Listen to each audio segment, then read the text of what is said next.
खरका mango बानपानीत सब खरी पचि गल खाबई नापालो जी दुई এটা बाकी আছে তাকে আম্মা এটা কাটিছে আৰু খাম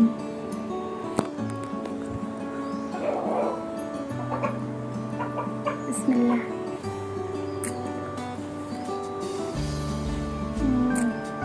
মিঠা পুৰা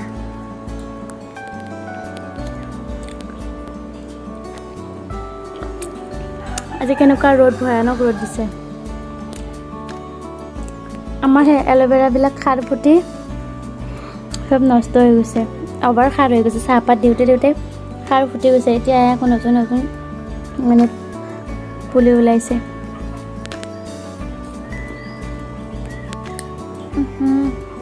কাপোৰে চাপোৰে পৰিব ইস দে চি চি চি চি চি মুৰ্গী হাকি থৈছিল তাকে খচি দিছে আল্লাহ চি হবিস এই চৰাই পুহিলে এনেকাই হয় য'তে ত'তে একদম পায়খানা কৰি দিয়ে আৰু অৱস্থাখন শেষ কৰি থৈ দিয়ে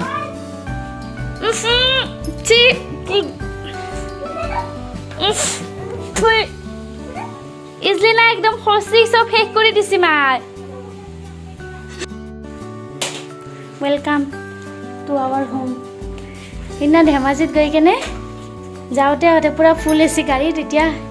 ডিঙিৰ বিষতে কথা ক'ব নোৱাৰা হৈছে এতিয়া আমাৰ এচি নাই কি হ'ব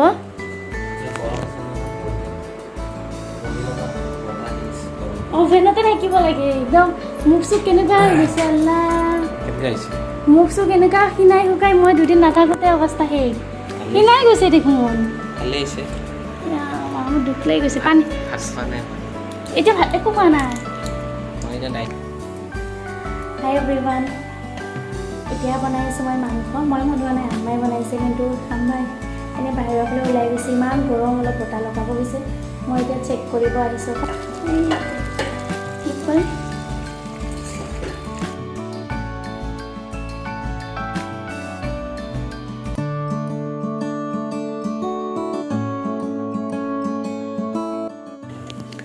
তুমি চোৱা মই বাহিৰত যাওঁ কিয় মাৰিলে মোক হেল্ল' এভৰিৱান আশা কৰোঁ সকলোৱে ভালে আছে বহুত দিন ভিডিঅ' কৰা নাই ইয়াতে আহি দুটামান ভিডিঅ' কৰিলোঁ কিন্তু আজিলৈকে আপলোড দিব পৰা নাই কালিতো ঘৰতে যাম এতিয়া গৈ আছোঁ আমি চাৰিআলিত ইমান ঘাম ওলাইছে যিখিনি পাউডাৰ লগাইছোঁ ঘামৰ দ্বাৰা একদম চব উতলি আছে চাৰিআলিত যাম মানে আম্মাহঁতৰ ঈদৰ বজাৰ কৰিবৰ কাৰণে আৰু এনেও ঘৰতে আছোঁ ভাবিছোঁ অকণমান ফুৰি আহোঁ এইবাৰ এইকেইদিন এনেকুৱা ৰ'দ দি আছে পথাৰৰ পানীয়ে শুকালে মানুহ চাগে খেতি কৰিবই নাপাব ফাৰ্ষ্ট টাইমটো আগৰ যিমান কঠীয়া আছিলে এইবিলাক চব মাৰি পেলালে এতিয়া আকৌ খেতি কৰিবৰ কাৰণে পানী নাথাকিব মানে আমাৰ ৰাস্তা ঘাটবিলাক শুকাইছে আৰু কিন্তু ক'ত গ'লে আমাৰ এই ইজলিনা ওলাইছে যাবৰ কাৰণে জানো বিয়া খাবহে যাম ফাউণ্ডেশ্যনৰ পৰা আৰ্লিনাৰ পৰা চব লগাই ওলাব ওলাইছে আমাৰ আম্মাক ক'লোঁ মোক এটা ভিডিঅ' কৰি দে আম্মাই কেমেৰা ধৰিবই নাজানে মানে মোবাইল ধৰিবই নাজানে পিছফালে লুকাই আমাৰ ৰাস্তাটো বেয়া যে মানে আমাৰ গাড়ীখনটো ওলাব পৰাই নাই ভিতৰতে আছে কাৰণ পানী হৈ গোটেই ৰাস্তা বহি গৈছে আৰু ইন্দুৰবিলাক থাকে যে সেইকাৰণে ৰিক্স ল'ব নোৱাৰি আৰু যদি গাড়ী চাৰি একদম আৰু দাবি যায় আনিলে ৰাস্তা সেইকাৰণে আমাৰ গাড়ী ওলোৱাই নাই এতিয়ালৈকে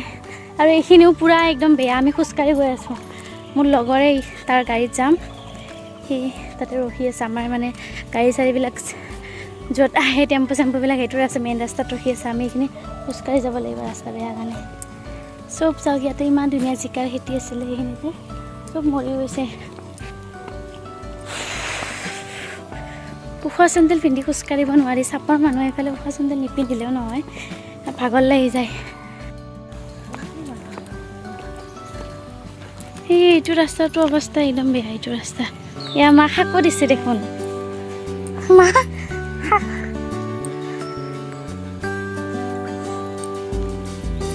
কলগছৰ শাকো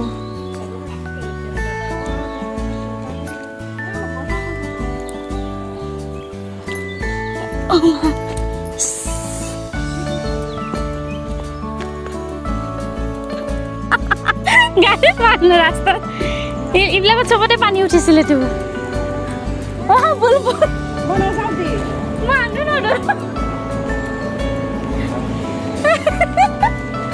আপুনি যাওক তোৰ খং উঠছি নেকি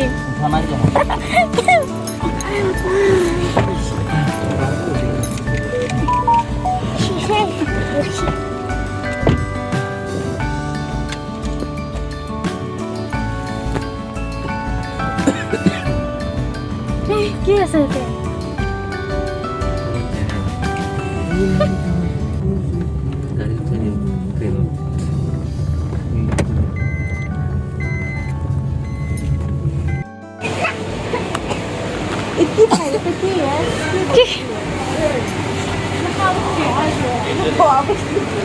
কি চাও এইটো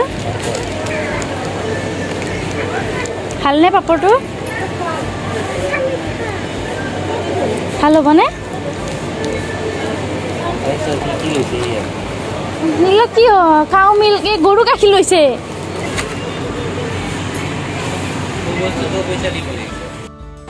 সেয়া আছে অফাৰ না বাই ওৱান গেট না বাই টু গেট ওৱান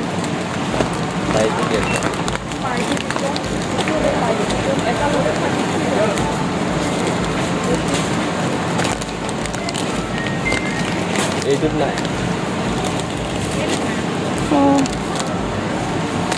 কোনটোত আছে অকল ইয়াতে আছে নেকি এইটোত আছে বিংগো কেইটাত আছে মানে 7 টকা লৈ যাব ফিংগাৰ চটকে দামে চিপ কোনটো চা কি হয়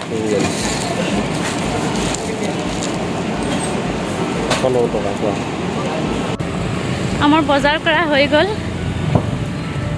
ভিতৰত থাকোঁতে ভাল লাগিছিলে বাহিৰত ওলোৱাৰ লগে লগে কি গৰম বাপৰে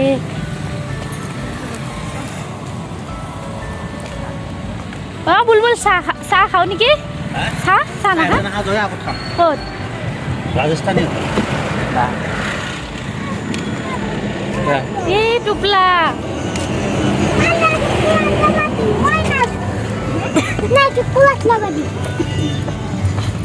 টুপলা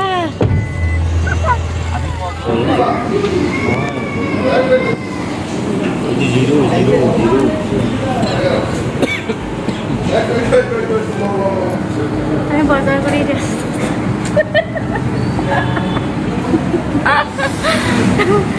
মই চাহ নাখাওঁ বাকী চবেই চাহ খাব মোৰ গেষ্ট্ৰিক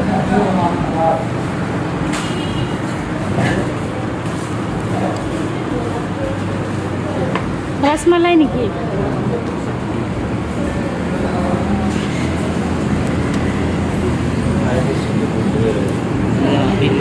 তাই নাই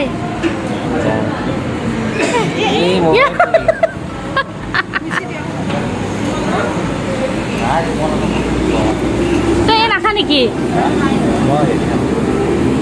গোলাপ জামুন খোৱা যদি কোৱা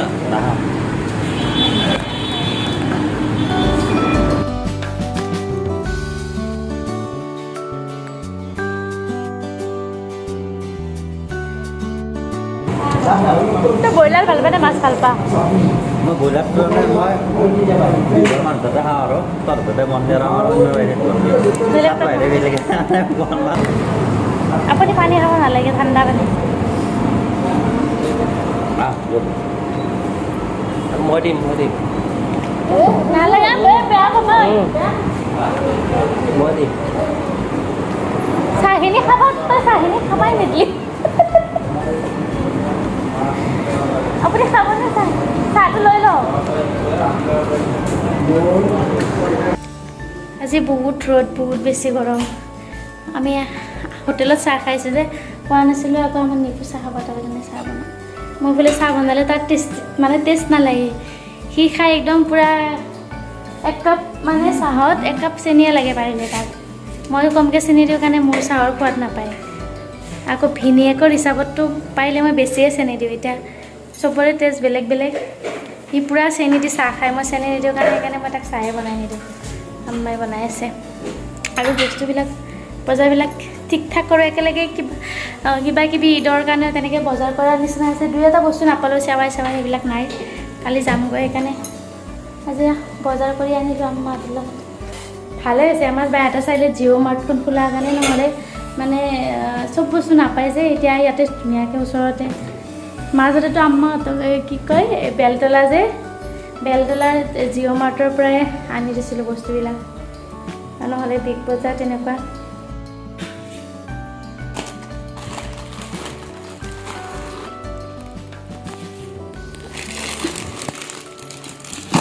আশীৰ্বাদ আটা,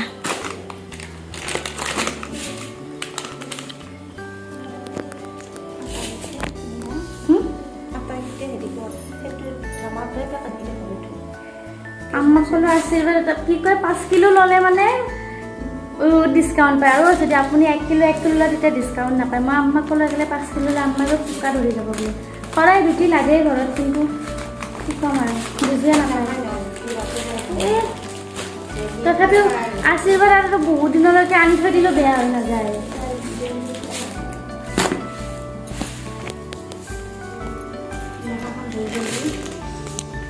এইটো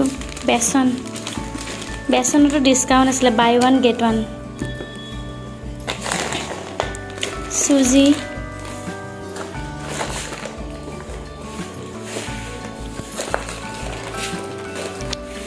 এইটো হৈছে চাট মছলা আছে দেখোন, আম্মাই বোলে কয় চাট মছলা বোলে ভালে নাপাতয়। বা মিট মছলা,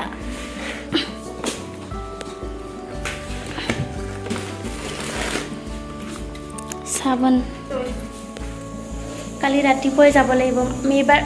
আহোঁতে ট্ৰেইনত আহিছোঁ ন, কৈছোঁৱে মানে পানীৰ কাৰণে গোটেই ৰাস্তা বেয়া। এটা চকুৰ কাজল আছে, এটা চকুৰ কাজল নাই। চকুটো মানে পাহৰোঁতে এনেকৈ মোহাৰি দিছিলোঁ, আৰু কালি যাম কাৰণে আজি এতিয়া ময়ে বনাওঁ। ভাতটো হৈয়ে গ'ল, আম্মাই বনালে, মই মাংসখিনি বনাই দিওঁ আৰু দালিটো।